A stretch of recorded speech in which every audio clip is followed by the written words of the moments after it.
Saya sudah membuat nih beberapa poin inti yang bisa sahabat gunakan untuk memikirkan atau merencanakan sesuatu hal terkait dengan bisnis keluarga. Hai, Assalamualaikum warahmatullahi wabarakatuh. Welcome back to channel Lumina Indonesia.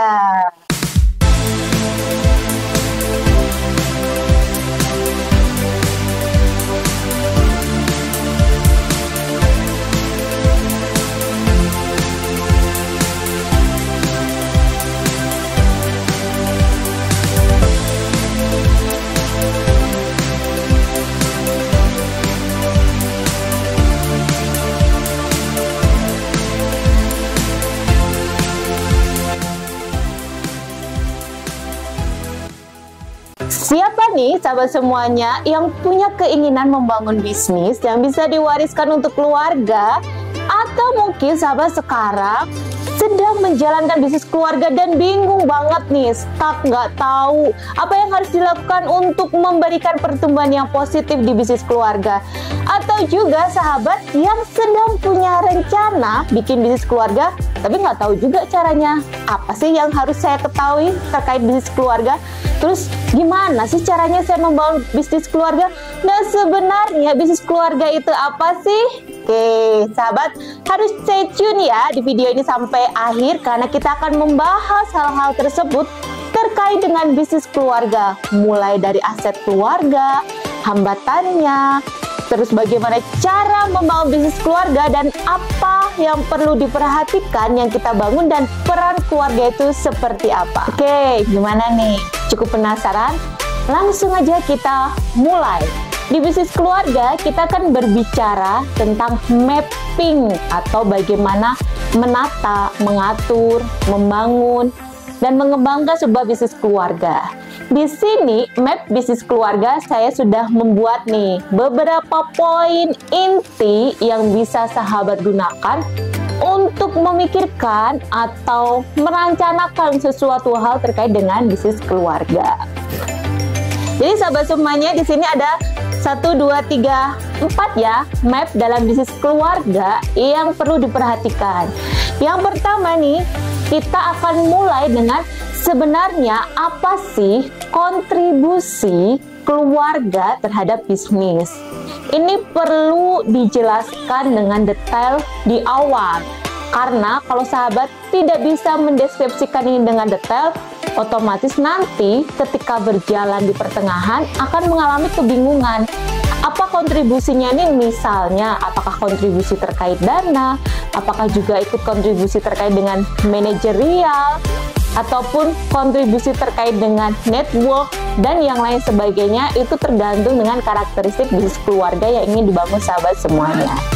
Kita masuk ke poin yang kedua ya. Di sini ada bagaimana strategi bisnis. Maksudnya seperti apa nih?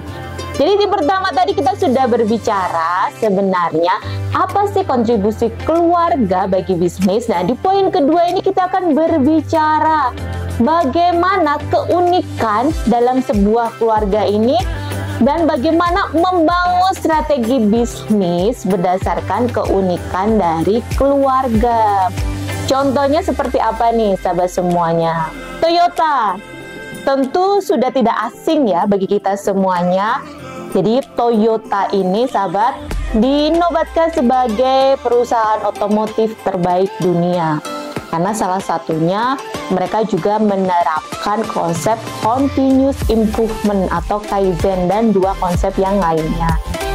Jadi di Toyota ini setiap pemimpinnya atau senior manager atau di pucuk tertingginya mereka akan menempatkan orang-orang dengan keturunan Jepang asli. Tujuannya apa? Misalnya nih, ada Toyota yang ada di Indonesia. Kita tahu kan ya, orang Indonesia itu karakternya seperti apa, kebiasaannya seperti apa, dididik dari kecilnya seperti apa. Itu akan berbeda dengan anak yang dia dilahirkan di Jepang dan mendapatkan pola pendidikan di Jepang. Tentu karakter dan keunikannya akan berbeda. Kalau yang paling terkenal ya, di Jepang itu terkenal dengan kedisiplinan dan kerja keras. Sedangkan di negara kita Kedisiplinan itu masih hal yang mahal ya dan langka. Kita janjian jam berapa dan jam berapa gitu. Tapi kalau di Jepang, ketika kita janjian sekali nggak bisa datang tepat waktu, nextnya orang tersebut nggak mau ketemu. Kita akan lanjut dengan poin yang ketiga. Poin ketiga ini adalah apa constraint atau roadblock. Artinya apa sih constraint? Kalau dulu kita pernah belajar matematika ya di SMA, kita belajar persamaan gitu ya. Itu kan ada constraint ya, atau batasan. Jadi kita harus bisa mengidentifikasi apa saja sih sebenarnya batasan, kendala, permasalahan, tantangan yang nanti dia akan menjadi salah satu kunci menurunnya tingkat pertumbuhan atau kesuksesan di dalam bisnis keluarga. Dari awal, sahabat perlu untuk bisa memprediksinya. Poin yang terakhir atau poin keempat terkait dengan mapping keluarga yang perlu sahabat perhatikan juga, yaitu bagaimana strategi pemerintah. Maksudnya seperti apa nih, apakah kita akan masuk di pemerintah? Oh no ya sahabat semuanya. Jadi yang dimaksud di sini adalah ketika sahabat membangun bisnis keluarga, misalnya contohnya di Indonesia, tentu setiap negara itu memiliki peraturan yang berbeda-beda ya. Nah, sahabat juga perlu aware nih dan tahu apa saja sih regulasi, hukum, peraturan, dan yang lain sebagainya di tempat negara kita akan membangun bisnis keluarga. Contohnya di Indonesia dan di negara maju ya seperti Eropa dan UK, itu pasti akan punya peraturan yang berbeda. Contoh paling sederhananya misalnya terkait dengan sampah. Kalau di Indonesia kan kita masih santai banget ya terkait sampah. Kita bisa buang sampah dimanapun, ataupun tempat tinggal kita masih banyak sampah yang berserakan. Tapi di Eropa mereka sangat aware dan sangat peduli terkait dengan sampah. Jadi salah satunya, apa hubungannya dengan bisnis keluarga? Berarti kita perlu nih membuat peraturan, membuat regulasi agar aktivitas di dalam bisnis keluarga ini tidak menimbulkan dampak sampah yang bertentangan dengan peraturan atau hukum sekitar. Apa sih peran keluarga di dalam bisnis ya? Jadi peran keluarga di dalam bisnisnya ada 3 karakteristik ya sahabat semuanya.